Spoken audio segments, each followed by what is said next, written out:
ജീവിതം നയിക്കാൻ നിങ്ങൾ ചർച്ച ചെയ്ത് ഞങ്ങൾക്ക് വേണ്ടി കാര്യങ്ങൾ നടപ്പിലാക്കണേ എന്ന് പറഞ്ഞുകൊണ്ട് 140 പേരെ പറഞ്ഞയച്ച ഈ സെക്രട്ടേറിയറ്റിനുള്ളിൽ സാന്ദർഭികമായി ഞാൻ ഉണർത്തട്ടെ, പേരടി ഗാനങ്ങൾക്ക് എതിർ പാർട്ടികളുടെ രാഷ്ട്രീയ പേരുകൾ കൂട്ടിച്ചേർത്തുകൊണ്ട് മുഖത്തോട് മുഖം നോക്കി രാഷ്ട്രീയ ഗാനങ്ങൾക്ക്, പേരടി ഗാനങ്ങൾക്ക് ആലപിക്കാനുള്ള സമയം ഓരോ നികുതി പണത്തിൽ നിന്നും ഓരോ മണിക്കൂറിനും ശമ്പളം വാങ്ങിക്കൊണ്ട് ഇവിടെ പാടിക്കൊണ്ടിരിക്കുകയാണ്. നാണം കടത്തുന്ന രീതിയിൽ, അടിവസ്ത്രം കാണിക്കുന്ന രീതിയിൽ, മുണ്ട് മടക്കി കുത്തിക്കൊണ്ടും ഒരു അവസരം കിട്ടിയാൽ, ഒരു അവസരം വീണ് കിട്ടിയാൽ ആ ഉടുമുണ്ട് പൊന്തിച്ചു കാണിക്കാനും പോലും നാണമില്ലാത്ത വർഗങ്ങൾ ഇരിക്കുന്ന ഈ സെക്രട്ടേറിയറ്റ് മുൻപിലാണ് ഈ കമ്പ്യൂട്ടർ അടക്കമുള്ള പൊതുമുതലുകൾ തല്ലി തകർത്തുകൊണ്ടിരിക്കുന്ന ഈ 140 പേരുടെ മുൻപിലാണ് കഴിഞ്ഞ 5 വർഷക്കാലമായിട്ട് വൺ ഇന്ത്യ വൺ പെൻഷൻ എന്ന പ്രസ്ഥാനം പറഞ്ഞുകൊണ്ടിരിക്കുന്നത്. ഞങ്ങൾക്ക് ഞങ്ങളുടെ അവകാശം വേണം, ഞങ്ങൾ ഒരാളുടെയും ഔദാര്യത്തിന് വേണ്ടി വന്നതല്ല, ഞങ്ങളുടെ ആളുടെ ഔദാര്യത്തിന് വേണ്ടിയല്ല, ഞങ്ങളുടെ അവകാശങ്ങൾക്ക് വേണ്ടിയാണ് ഞങ്ങൾ ഈ തെരുവിൽ ഇറങ്ങിയിരിക്കുന്നത്. 5 വർഷക്കാലമായി ഞങ്ങൾ പറഞ്ഞുകൊണ്ടിരിക്കുകയാണ്. പക്ഷേ ഇനി നിങ്ങളോട് പറഞ്ഞിട്ട് കാര്യമില്ല എന്ന് ഞങ്ങൾക്കറിയാം. നിങ്ങളോട് പറഞ്ഞിട്ട് കാര്യമില്ല. കഴിഞ്ഞ കാലം 5 വർഷക്കാലം ഭരണം നടത്തി, അതിനുശേഷം നിങ്ങൾ പറഞ്ഞില്ലേ, ഞങ്ങളുടെ മുദ്രാവാക്യങ്ങൾ കേട്ടിട്ട്, ഞങ്ങളുടെ പ്രതിഷേധ പ്രകടനങ്ങൾ കണ്ടിട്ട്, വൺ ഇന്ത്യ വൺ പെൻഷൻ എന്ന പ്രസ്ഥാനത്തെ ഭയന്നുകൊണ്ട് നിങ്ങൾ പറഞ്ഞില്ലേ, നിങ്ങൾക്കിപ്പോ 1800 തരുന്നതെങ്കിൽ ഞങ്ങൾ 2500 തരാൻ തയ്യാറാണ് കേട്ടോ, 2500 ഞങ്ങൾ തരാമെന്ന് പറഞ്ഞ് കള്ള വാഗ്ദാനം പറഞ്ഞ് ഭരണത്തിലേറിയതല്ലേ ഇവര്, എന്നിട്ട് കൊടുത്തോ. അതുകൊണ്ട് നിങ്ങളോട് ഇനി പറഞ്ഞിട്ട് കാര്യമില്ല എന്നറിയാം. ഞങ്ങളുടെ പ്രതീക്ഷ വരാനിരിക്കുന്ന 140 പേരിലാണ്. ഏതാനും മാസങ്ങൾ കഴിഞ്ഞാൽ പുതിയ 140 പേര് ഇവിടെ വരും. ആ 140 പേരെ നിർത്തുന്ന മുന്നണികൾ വരും. ആ മുന്നണികൾക്ക് മുമ്പിലാണ് ഞങ്ങൾക്ക് പറയാനുള്ളത്, നിങ്ങളുടെ പ്രകടന പത്രിക ഇറങ്ങുമ്പോ ഞങ്ങളുടെ ആവശ്യം അല്ല, ഇവിടെ ഞങ്ങൾ നിരാഹാരം കിടന്നു, ഞങ്ങൾക്ക് ഒരാൾക്കും 60 വയസ്സായിട്ടില്ല, 60 വയസ്സ് കഴിഞ്ഞവർക്ക് വേണ്ടിയുള്ള അവകാശത്തിന് വേണ്ടിയുള്ള പോരാട്ടത്തിന് ഞങ്ങൾ നിരാഹാരം കിടന്നപ്പോ ആ അവകാശം 62 ലക്ഷത്തോളം വരുന്ന വയോവൃദ്ധരുടെ അവകാശം നിങ്ങൾ നിങ്ങളുടെ പ്രകടന പത്രികയിൽ എഴുതണം. അത് മാത്രമാണ് ഞങ്ങളുടെ ഇന്നത്തെ ആവശ്യം. അതിന് നിങ്ങൾക്ക് സാധിക്കുമോ? വരാനിരിക്കുന്ന മുന്നണികളുടെ 140 പേരുടെ ശ്രദ്ധയിലേക്ക് പെടുത്താനാണ് ഈ സമരമുഖം. OIP എന്ന പ്രസ്ഥാനം മുൻപോട്ട് വെച്ച ആശയം നടപ്പിലാക്കുന്നത് ഏതെങ്കിലും വ്യക്തികളുടെ സ്വാർത്ഥ താല്പര്യങ്ങൾക്കല്ല, വൺ ഇന്ത്യ വൺ പെൻഷന്റെ ഏതെങ്കിലും നേതാക്കന്മാർക്ക് സ്വാർത്ഥ താല്പര്യം നടത്തുന്നതിന് വേണ്ടിയല്ല, OIP എന്ന പ്രസ്ഥാനത്തിന്റെ ഏതെങ്കിലും ജില്ലയിലെ കമ്മിറ്റി ഓഫീസ് നിർമ്മാണത്തിനല്ല, OIPയുടെ സംസ്ഥാന സമുച്ചയം പണിയാനല്ല ഈ സമരം നടത്തുന്നത്. പാവപ്പെട്ട വയോവൃദ്ധർക്ക് വേണ്ടിയുള്ള അവകാശത്തിന് വേണ്ടിയുള്ള പോരാട്ടമാണിത്. ഇന്ന് നിങ്ങൾ ഇവിടെ ഞാൻ ഈ സമരമുഖത്ത് ഈ സമരവേദിയിൽ ഇരിക്കുമ്പോ ഇതിലെ പല ബസ്സുകളും കടന്നു പോകുന്നത് കണ്ടു. അതുമെല്ലാം എഴുതി വെച്ചിരിക്കുന്ന ചില വാക്കുകൾ എല്ലാം എനിക്ക് ഓർമ്മയില്ല. ചിലത് സത്യത്തിൽ കണ്ടിട്ട് നമുക്ക് വായിച്ചിട്ട് പുത്തം തോന്നുന്ന വിധത്തിൽ നമ്മൾ ഒന്നായിരുന്ന കാലമോ എവിടെ? ബഹുമാനപ്പെട്ട പിണറായി വിജയന്റെ ഫോട്ടോ വെച്ചുകൊണ്ട് നമ്മൾ ഒന്നായിരുന്ന കാലം എന്ന് ബസ്സിൽ എഴുതിയിരിക്കുന്നു. എവിടെ ഒന്നായിരുന്ന കാലം? എവിടെയാ ഒന്നായിരുന്നത്?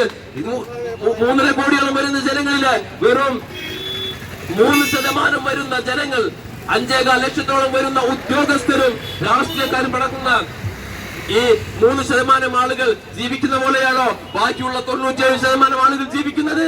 എങ്ങനെ ഒന്നായിരുന്ന കാലം പറയുന്നത്? നിങ്ങൾക്ക് എഴുതി വെക്കാൻ ഉൾപ്പില്ലേ?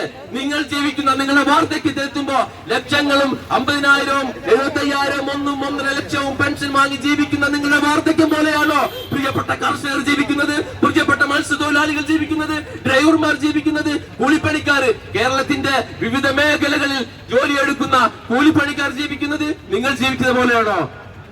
നാടിന്റെ നട്ടൽ എന്ന് എപ്പോഴും വിശേഷിപ്പിക്കാറുള്ള പ്രവാസികളുണ്ടല്ലോ, 60 കഴിഞ്ഞിട്ട് അവർ പ്രഷറും ഷുഗറും ഇല്ലാത്ത അസുഖങ്ങളുമായി ഇവിടെ എത്തും കേരളത്തിന്റെ നാട്ടിലേക്ക്. അന്നൊക്കെ നിങ്ങൾ പറഞ്ഞിരുന്നത് നിങ്ങളാണ് പ്രവാസികളെ കേരളത്തിന്റെ നട്ടല്. പ്രവാസികൾ വന്നു കഴിഞ്ഞാൽ അവർ നിങ്ങൾ ജീവിക്കുന്ന പോലെ ജീവിക്കുന്നുണ്ടോ? ഒരിക്കലുമില്ല.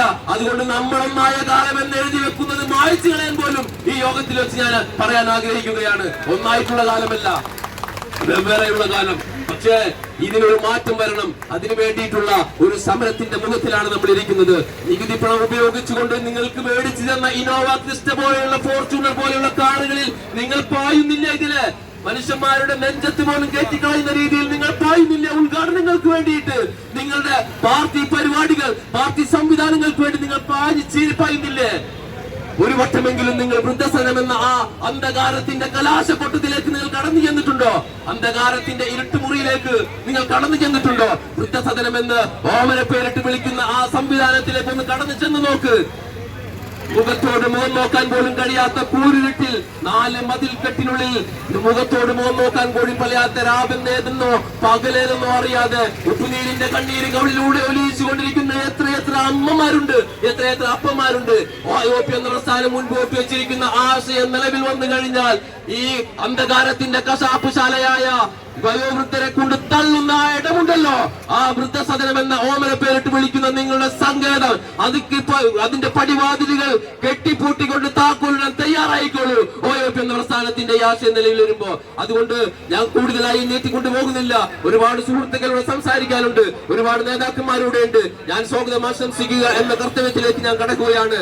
അതുകൊണ്ട് ഞാൻ പ്രിയപ്പെട്ടവരെ ഒരിക്കൽ കൂടി പറയുകയാണ്, ഇന്ത്യ വൺ പെൻഷൻ എന്ന പ്രസ്ഥാനം മുൻപോട്ട് വെച്ച ആശയം നിലവിൽ വന്നു കഴിഞ്ഞാൽ ഒരുപാട് അച്ഛനമ്മമാർക്ക് ആശ്വാസമാണ്. ഒരുപാട് പ്രായപ്പെട്ട എന്റെ പ്രിയപ്പെട്ട കാർന്നവന്മാരുടെ കണ്ണീരൊപ്പുന്ന കണ്ണീരൊപ്പുന്ന ഏറ്റവും നല്ല ഒരു ആശയമാണിത്. അതുകൊണ്ട് ഇതിനെക്കുറിച്ച് നിങ്ങൾ മനസ്സിലാക്കി, ഇതിനെക്കുറിച്ച് കൊണ്ട് പഠിച്ചുകൊണ്ട് നിങ്ങളുടെയും മാതാപിതാക്കൾ കാർന്നവരുമാകുമ്പോ അവർക്കും സന്തോഷത്തിലാണ്. ഞാൻ വിവിധ രാജ്യങ്ങളിലുള്ള കാർന്നവന്മാരെ കണ്ടിട്ടില്ലേ, 59 വയസ്സ് കഴിഞ്ഞാൽ അവർക്ക് ആഗ്രഹമാണ്, ആശകളാണ്. കാരണം 60 എത്തിക്കഴിഞ്ഞാൽ അവരെ സംരക്ഷിക്കുകയാണ് അവിടുത്തെ ഗവൺമെന്റുകൾ. ഇതാണോ ഇവിടുത്തെ സ്ഥിതി? അപ്പൊ അതുകൊണ്ട് തീർച്ചയായിട്ടും ഇതിനൊരു മാറ്റം വരുത്തിക്കൊണ്ട് ഇവിടെയുള്ള പ്രിയപ്പെട്ട എന്റെ കാർന്നവന്മാർക്ക്, അച്ഛനമ്മമാർക്ക്, പ്രിയപ്പെട്ടവർക്ക് വേണ്ടിയിട്ട് ഏറ്റവും നല്ല രീതിയിലുള്ള ഒരു ജീവിതത്തിന്റെ അവസാന കാലഘട്ടത്തിൽ ഏറ്റവും നന്മയുള്ള ജീവിതം നയിക്കാൻ, ഏറ്റവും സന്തോഷകരമായ ആനന്ദകരമായ ജീവിതത്തിന് വേണ്ടിയിട്ട് ഏറ്റവും നല്ല രീതിയിലുള്ള ഒരു പെൻഷൻ നൽകിക്കൊണ്ട് അവരെ സംരക്ഷിക്കണം, അവരെ കൂടെ ചേർത്ത് പിടിക്കണം. അവർ ഈ നാടിന് വേണ്ടി കഷ്ടപ്പെട്ടവരാണ്. ഓരോ തുള്ളി വയർപ്പും ഈ നാടിന് വേണ്ടി അവർ പണിയെടുത്ത് അധ്വാനിച്ചവരാണ്. ഓരോ മനുഷ്യരും ജനിച്ച അന്ന് മുതൽ അവന്റെ മരണം വരെ വാങ്ങുന്ന ഉപ്പ് തൊട്ട് കാർപ്പൂൺ വരെ എന്ന് പറയുന്ന പോലെ ഓരോന്നിനും നികുതി കൊടുത്തുകൊണ്ടിരിക്കുകയാണ്. ആ നികുതി പണം മുഴുവനും നിങ്ങൾക്ക് അടിച്ചു പൊളിച്ച് സുഖിക്കാനുള്ളതല്ല. വൺ ഇന്ത്യ വൺ പെൻഷൻ ഉറക്കെ പ്രഖ്യാപിക്കുകയാണ്. ഇത് നാടിന്റെ അവകാശമാണ്, നാടിന്റെ ഏറ്റവും നന്മയുള്ള അവകാശം. അതിനുവേണ്ടിയുള്ള പോരാട്ടമാണ് വൺ ഇന്ത്യ വൺ പെൻഷൻ എന്ന പ്രസ്ഥാനം ഇവിടെ നടത്തിക്കൊണ്ടിരിക്കുന്നത്. ഒരു കാര്യം കൂടി പറഞ്ഞ് ഞാൻ എന്റെ കർത്തവ്യത്തിലേക്ക് കടക്കുകയാണ്.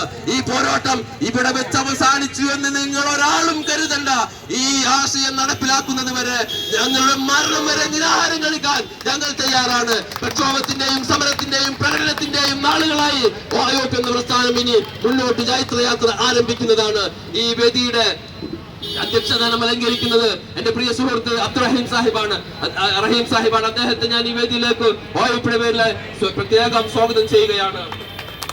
നമ്മളുടെ ഇന്നത്തെ ഈ ചടങ്ങിന്റെ ഔപചാരികമായിട്ടുള്ള ഉദ്ഘാടന കർമ്മം ചെയ്ത് നമ്മളുടെ ഈ വേദിയുടെ, ഇന്നത്തെ ഈ സമരവേദിയുടെ ഉദ്ഘാടന കർമ്മം ചെയ്ത് സംസാരിക്കുന്നത് ദേശീയ conference federation of all India ട്രേഡേഴ്സിന്റെ ദേശീയ സെക്രട്ടറിയായ ബഹുമാനനായ ശ്രീ SS മനോജ് ഭായി ആണ്. അദ്ദേഹത്തെ ഞാൻ വേദിയിലേക്ക് സ്നേഹപൂർവ്വം എന്റെ പേരിലും ഈ സംഘടനയുടെ പേരിലും സ്വാഗതം ചെയ്യുകയാണ്. ഇന്നിവിടെ നമുക്ക് മുഖ്യ പ്രഭാഷണം നടത്തുവാൻ വേണ്ടി എത്തിയിരിക്കുന്നത് നമുക്ക് എല്ലാവർക്കും അറിയാവുന്ന ഒരു വ്യക്തിത്വം, ഏറ്റവും നന്മയുള്ള കാര്യങ്ങളിൽ, ഏറ്റവും ജനങ്ങൾക്ക് ഉപകാരപ്രദമായ രീതിയിലുള്ള ഏറ്റവും നല്ല രീതിയിലുള്ള വീഡിയോസുകൾ ചെയ്ത് ഏറ്റവും അനീതിക്കെതിരെ ശബ്ദിച്ച് കൃത്യമായി പച്ചയായി പറഞ്ഞുകൊണ്ടിരിക്കുന്ന ഇന്നത്തെ നമ്മളുടെ ജനപക്ഷത്തിന്റെ